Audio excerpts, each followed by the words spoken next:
भारत के सभी भारतवासियों को मेरा प्रणाम और भारत के माननीय प्रधानमंत्री श्रीमान नरेंद्र मोदी जी को मेरा प्रणाम। आज इस वीडियो के माध्यम से नरेंद्र मोदी जी भारत की एक बेटी होने के नाते, एक नागरिक होने के नाते कुछ बातें मैं आपके सामने में रखना चाहती हूँ, कुछ कहना चाहती हूँ और कुछ शिकायतें भी हैं जो मैं आपके समक्ष बताना चाहती हूँ, कहना चाहती हूँ आपको। और मैं पहले मोदी जी आपको और पूरे देशवासियों को क्षमा मांगना चाहती हूँ, क्योंकि बोलते बोलते अगर मेरे मुख से कुछ ऐसे वाक्य निकल जाए, कुछ ऐसे शब्द निकल जाएं जो नहीं निकलना चाहिए, नहीं बोलना चाहिए, तो उसके लिए मैं पहले से ही क्षमा प्रार्थनी हूँ। मुझे माफ़ कर दीजिएगा कृपया। मोदी जी, मैं आपको ये कहना चाहती हूँ कि ये मेरा देश भारतवर्ष, मैं गर्व से बोलती हूँ कि मैं भारत की बेटी हूँ और ये सिर्फ मेरा देश नहीं है, आपका देश है, हम सबका देश है। एक समय था जब ब्रिटिश आए, अन्याय अत्याचार किए, हमारे ही मिट्टी में रह करके, हमारे ही यहाँ के दाना पानी खा करके उन्होंने हमारे ही लोगों के ऊपर उन्होंने अत्याचार किया। लेकिन इस देश की जनता जो है वो जागा, उठा और अंग्रेजों को खदेड़ दिया। अन्याय अत्याचार जितना सहना था सह लिया। उसके बाद वो आवाज उठाया गलत के खिलाफ, गलती के खिलाफ, और उन दुराचारी अत्याचारियों को यहाँ से खदेड़ दिया। फिर भारत स्वाधीन हो गया। हम सब स्वाधीन हैं, हम सब कहते हैं कि हम स्वाधीन हो गए हैं, पर अभी जो देश में चल रहा है, कुछ चीजें, कुछ घटनाएं, मैं तो मानती हूँ कि भारत स्वाधीन हो करके भी हम स्वाधीन नहीं हुए, अभी भी पराधीन हैं। क्यों पराधीन हैं? क्योंकि कुछ बातें हमारे मन में है, हम कुछ बोल नहीं सकते खुल के। अगर हम सच्चाई के लिए कुछ बोलें तो हमें दबा दिया जाता है। सच्चाई के लिए कोई आवाज उठाए तो उसे डराया धमकाया जाता है, जेल में डाल दिया जाता है। तो फिर ये भारत कैसे स्वाधीन हुआ? ये अभी भी पराधीन है। मैं मानती हूं कि अभी भी पराधीन है। जी हाँ मोदी जी, मैं बात कर रही हूँ मुंबई के बारे में। अभी मुंबई में जो कुछ हो रहा है, मुंबई की जो सरकार है, मुंबई की जो पुलिस है, जो कुछ गुंडागर्दी मुंबई की सरकार और पुलिस मिल करके कर रहे हैं, वहां पर गुंडा राज चला रहे हैं, खुलेआम गुंडा राज वहां चल रहा है। उसका जो प्रभाव है वो सिर्फ मुंबई वासियों को नहीं, मुंबई वालों को नहीं, बल्कि भारत देश में जितने भी राज्य हैं, जितने भी प्रांत हैं, सभी और उसका प्रभाव पड़ रहा है, सभी के ऊपर प्रभाव पड़ रहा है, पूरी दुनिया में उसका प्रभाव पड़ रहा है। और वो अच्छा प्रभाव नहीं पड़ रहा है मोदी जी, वो गलत प्रभाव पड़ रहा है। मुंबई में खुलेआम गुंडागर्दी चल रही है। सुशांत सिंह जी अब इस दुनिया में नहीं रहे, वो जहां पर भी हैं, भगवान उनको अच्छे से रखे, उनकी आत्मा को शांति मिले। लेकिन उनका मर्डर हो जाता है और मुंबई पुलिस बिना इन्वेस्टिगेशन किए उसको सुसाइड बताती है। मुंबई की जो सरकार है, सुशांत सिंह राजपूत के मर्डर केस में अगर कंगना रनावत कुछ कहती है तो मुंबई सरकार को क्यों प्रॉब्लम है? अवैध तरीके से जा करके कंगना जी के दफ्तर तोड़ देते हैं, उनके घर तोड़ देते हैं, उनको धमकी दिया जाता है, उनको डराया जाता है। क्यों? उनको कहा जाता है कि आप मुंबई मत आइए। मुंबई क्यों नहीं आ सकते? भारत स्वाधीन है, स्वाधीन राष्ट्र है, यहाँ के लोग स्वाधीन हैं, कहीं भी जा सकते हैं, कहीं भी आ सकते हैं। तो क्यों कंगना जी को बोला जाता है कि आप मुंबई नहीं आ सकते हो? मुंबई के सरकार को किसने ये अधिकार दिया कि वो मना करे कंगना को कि वो नहीं आ सकते मुंबई? क्या हम ये मान लें कि भारत अभी भी पराधीन है, हम नहीं जा सकते अपने मन मर्जी कहीं भी? और मुंबई की पुलिस क्या काम कर रही है? मुंबई की सरकार जो गुंडागर्दी कर रही है, मुंबई की सरकार की तलवे चाट रही है मुंबई पुलिस। वहां की सरकार जो कहती है पुलिस वही करती है। गलत का साथ दो बोलने से पुलिस गलत का साथ देती है, सही का साथ आज तक कभी दिया नहीं।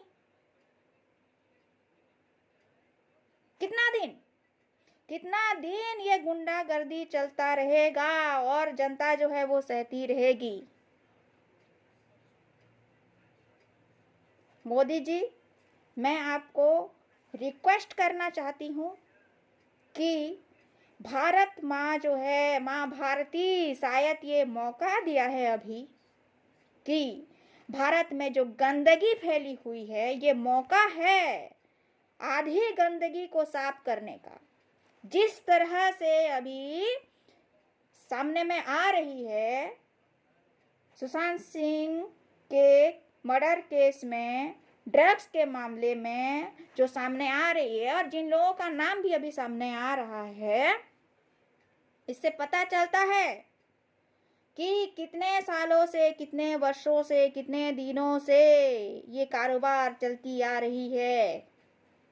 कितने लोगों का मर्डर हो चुका है ऐसे, कितने लोग सुसाइड कर चुके हैं दबाव में आकर के, प्रेशर में आकर के। मोदी जी, मैं आपको रिक्वेस्ट करना चाहती हूँ, निवेदन करना चाहती हूँ कि आप अब कुछ करें, कुछ एक्शन लीजिए। मुंबई सरकार के खिलाफ कुछ एक्शन लीजिए, मुंबई पुलिस के खिलाफ कुछ एक्शन लीजिए। ये मैं नहीं, पूरी दुनिया कह रही है, भारत के हर एक नागरिक कह रही है आपको। मुंबई क्या, मुंबई सरकार जो है, जो संजय जी हैं या ठाकरे जी हैं, शिवसेना है, जो भी हैं, जो भी सरकार है, उनके पास अगर पावर आ गया, सत्ता आ गई, तो क्या ऐसे गुंडागर्दी करेंगे वो लोग?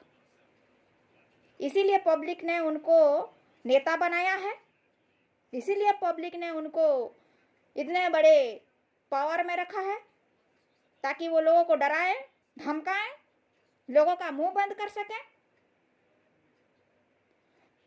मुंबई पुलिस का जो चरित्र है अब दुनिया के सामने में कैसा आ रहा है। मुंबई पुलिस वालों को मैं बोलना चाहती हूँ कि कुछ तो शर्म कीजिए, कुछ तो लिहाज कीजिए। वर्दी, जो वर्दी आप लोग पहनते हैं, उस वर्दी का मान रखिए, सम्मान रखिए। जो खो दिए हैं आप, अभी भी समय है, आप लोग अभी भी समय है, सुधर जाइए, सच्चाई का साथ दीजिए। आप पुलिस हैं, किसने आपको पुलिस में भर्ती किया? किसको आप डर रहे हो? आपके सीने में अगर पुलिस की वर्दी है तो वो वर्दी ही है आप सबसे बड़ा ताकत। आप क्यों इस नेताओं को, गुंडे नेताओं को डरते हो? सच्चाई का साथ नहीं देते, सच्चाई के लिए नहीं लड़ते, उल्टा जो सच्चाई के लिए लड़ रहे हैं, सच्चाई के लिए बोल रहे हैं, आप उनका मुंह बंद कर रहे हैं। क्यों?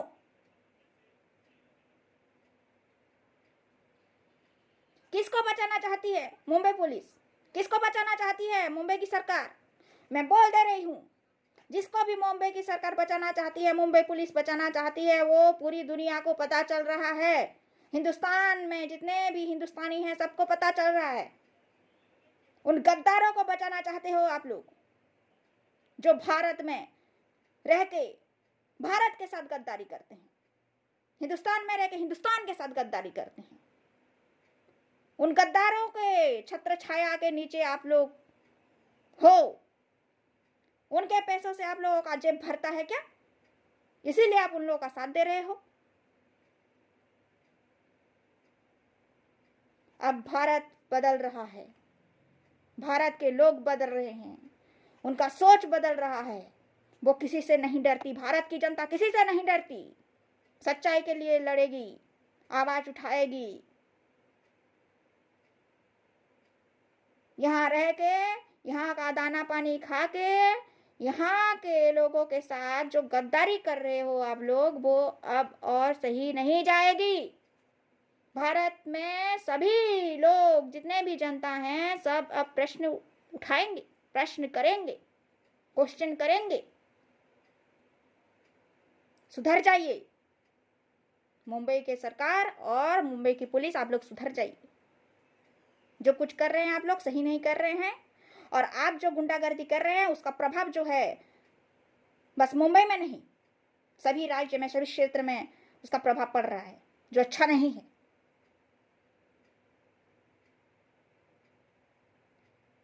और कंगना जी का घर तोड़ देते हो आप लोग जा करके अवैध तरीके से। कोर्ट ने तो तमाचा मारा आपको अच्छे से। रिपब्लिक भारत जो एक मीडिया है, रिपब्लिक भारत, उसमें काम करने वाले जो कर्म करता है, दिन रात 24 घंटा 24 आवर वो लोग सच्चाई को दुनिया के सामने में लाने के लिए लड़ रहे हैं। आप उनका जो मुंह है आप बंद करना चाहते हो, डरा के धमका के उनको जेल में डाल देते हो। मैं ज्यादा कुछ कहना नहीं चाहती हूँ, ज्यादा कुछ कहूंगी तो बहुत कुछ कह जाऊंगी। मैं बस भारत के प्रधानमंत्री नरेंद्र मोदी जी को दरख्वास्त करती हूँ कि मोदी जी अब आप चुप मत बैठिए, आप मुंबई के लिए कुछ कीजिए, मुंबई के जनता के लिए कुछ कीजिए, वहाँ के लोगों के लिए कुछ कीजिए, क्योंकि मुंबई में गुंडागर्दी जो है बढ़ती जा रही है। सच्चाई के खिलाफ, सच्चाई के लिए जो आवाज उठाते हैं, सच्चाई के लिए जो लोग आवाज उठाते हैं, सच्चाई के लिए जो लोग काम करते हैं, उनको डराया जा रहा है, धमकाया जा रहा है, जेल में डाल दिया जा रहा है। क्यों? ऐसा क्यों? खुलेआम गुंडा राज चल रहा है, इसके खिलाफ आप कुछ कीजिए। मेरा निवेदन है आपसे कि इस गुंडागर्दी को रोकिए, और जो गुंडे हैं उनको इस देश में रहने की कोई जरूरत नहीं है, कोई आवश्यकता नहीं है। उनको जेल में डाल दीजिए, जेल में डालनी चाहिए। मैं तो कहती हूँ मुंबई सरकार को जेल में डालनी चाहिए, और मुंबई की पुलिस जो है उनको जेल में डाल देनी चाहिए, उन सबको जेल में डाल देनी चाहिए। उन सब का जो बायोडाटा है, उन सब का जो रिकॉर्ड है, उसे चेक करनी चाहिए। कहीं सुशांत सिंह राजपूत के मर्डर केस में कहीं ये लोग भी तो शामिल नहीं हैं? हो सकता है ये लोग भी शामिल हो, इसीलिए ये लोग सच्चाई को दबाने की कोशिश कर रहे हैं। और मैं, मेरे भारत के जितने भी देशवासी मुझे सुन रहे हैं, मैं उनको दरख्वास्त करना चाहती हूँ, उनको रिक्वेस्ट करना चाहती हूँ कि आप लोग चुप क्यों हैं? आप लोगों के सामने है, झूठ है, सच है, धर्म है, अधर्म है। आवाज उठाइए, डरिए मत। रिपब्लिक भारत को मैं कहना चाहती हूँ कि आप लोग बिल्कुल भी मत डरिए। जैसा काम आप करते आ रहे हैं वैसा काम कीजिए। भारत आपके साथ था, है, हमेशा रहेगा। हम लोग आपके साथ हैं, और सच्चाई और झूठ के जंग में, धर्म और अधर्म के जंग में हमेशा धर्म की जीत होती है, अधर्म की हार होती है। सच्चाई की जीत होती है, झूठ का नहीं। तो आपको डरने की कोई जरूरत नहीं है, कोई आवश्यकता नहीं है। आप निर्भीक होकर के पूरे ईमानदारी के साथ अपना जो कर्तव्य है, जो कर्म है, उसे आप पूरा कीजिए। भगवान आपके साथ है, ऊपर वाला जो है वो आपके साथ है।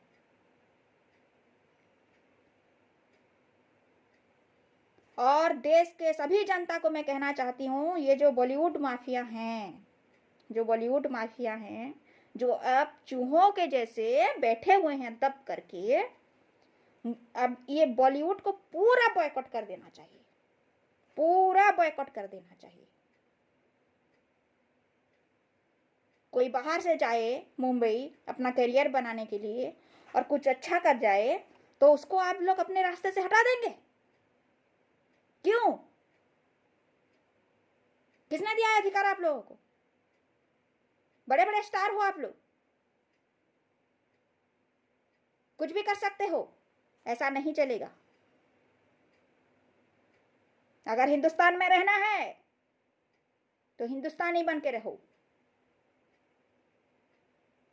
और हिंदुस्तान में रहना है, यहाँ काम करना है, पैसा कमाना है, तो यहाँ के लोगों का सम्मान करो, इज्जत करो, एक इंसान बनने की कोशिश करो, ना कि एक गुंडा, एक बदमाश, एक जानवर, एक मर्डरर। मैं तो मुंबई पुलिस को यह कहना चाहती हूँ कि अब कंगना रनावत को आप लोग जाओ लेकर के जाओगे कि वो ड्रग्स लेते थे नहीं लेते थे ब्लड टेस्ट करने के लिए, तो आप उन लोगों क्यों लेकर के नहीं जाते जो खुलेआम मीडिया में पूरा सबको दिखता है, सोशल मीडिया में वीडियो में वायरल हो चुका है, जो बड़े बड़े एक्टर हैं, जो सेलिब्रिटी हैं, उनके जो बच्चे हैं वो खुलेआम पार्टीज वगैरह में ड्रग्स लेते हैं, ड्रग्स लेते पकड़े गए हैं। उनको क्यों मुंबई पुलिस जेल में नहीं डालती? क्यों उनके खिलाफ कुछ नहीं करती, कुछ कार्रवाई क्यों नहीं करती? क्यों चुप हो जाती है? मुंबई पुलिस, आप लोग पुलिस नहीं हो, पुलिस के नाम पर कलंक हो, धब्बा हो।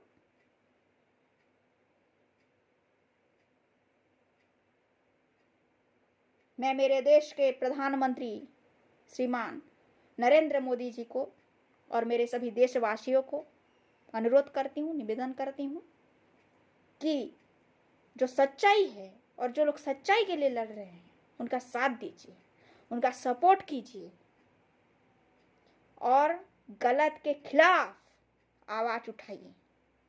बस इतना कहना चाहती हूँ। धन्यवाद।